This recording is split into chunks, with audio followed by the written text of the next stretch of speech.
পশ্চিমবঙ্গের মাদ্রাসাগুলোতে জাতীয় স্তোত্র বন্দে মাতরম গাওয়া বাধ্যতামূলক করে রাজ্য সরকারের জারি করা নির্দেশিকাকে চ্যালেঞ্জ করে করা জনস্বার্থ মামলার শুনানিতে গুরুত্বপূর্ণ পর্যবেক্ষণ দিয়েছেন কলকাতা হাইকোর্ট।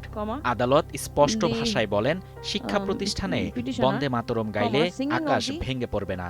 ভারপ্রাপ্ত প্রধান বিচারপতি তপব্রত চক্রবর্তী ও বিচারপতি পার্থ সারথী সেনের বেঞ্চ প্রশ্ন তোলেন, অন্য ধর্মের কোনো উদ্ধৃতি উচ্চারণ করলেই কি একজন মানুষের ধর্মীয় পরিচয় বদলে যায়?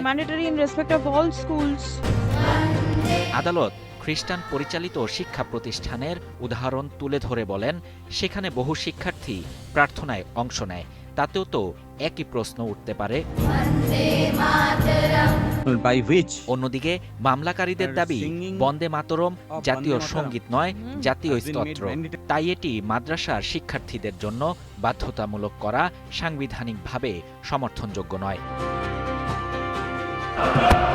এদিকে ভারতের পার্লামেন্টে সম্প্রতি পাশ হওয়া prevention of insults to national honour bill 2026-এর মাধ্যমে বন্দে মাতরমকে জাতীয় সঙ্গীতের সমপর্যায়ের আইনি মর্যাদা দেওয়ার উদ্যোগও নতুন করে বিতর্ক যোগ করেছে। শাহরিয়ার শাফাত, Bangla news 24। Clause 2 extends part of the bill. There are 3 amendments.